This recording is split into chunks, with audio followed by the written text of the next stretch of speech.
I know my chance with her is blown, cause my mouth gets carried away. I'm tongue-tied, tongue-tied, tongue-tied, tongue-tied, I get tongue-tied. The ninth type of woman that you want to avoid dating are women with excessive trauma in their past, especially the ones that have daddy issues, because you're going to see these women and a part of you is going to be drawn to them in part because they're going to be telling you about how nobody's ever treated them right, or how they had this person touch them when they were a kid, or how every guy she's ever dated in her entire life has always just, not treated her well, or how her dad either abandoned her, abused her, misspoke to her, or wasn't there for her in her life growing up.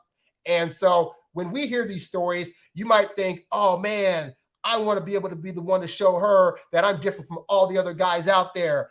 And what you'll find is you being the nicest guy in the world, you coming to them and trying to, be on the up and up with them and do nice things for them and really be there for them. You're thinking that you showing her this is going to allow her to finally trust men.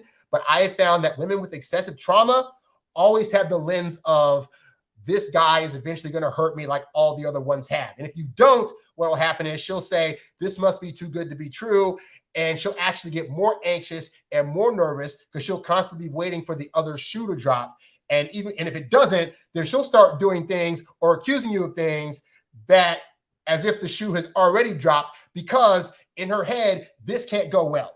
Like ultimately, it feels like it's almost like because she can't predict when you're going to do some traumatic thing to her, it's unsafe for her to be around you. So it just makes it worse in the long run. So as much as you are well-meaning and you want to be there for this woman because you don't want to bring trauma to her life and you want to be able to show her that guys can be different, the reality is some women, if they have too much trauma, they're not going to see that no matter how good of a guy you are. Does that suck? Yes. But the good thing is there are enough women out there that, well, I can't say no. There's plenty of women. Most women have gone through some kind of traumatic experience, but like there's a difference between like, oh, this guy harassed me when I was in college and I feel so weird by it, versus like every year of my life since I've been born, I've had some kind of trauma. Those are the women that if you can help it, you really want to stay away from, because it's not going to be good for you. It's going to be a stressful, anxiety-ridden relationship, and it's not going to be fun in the long run.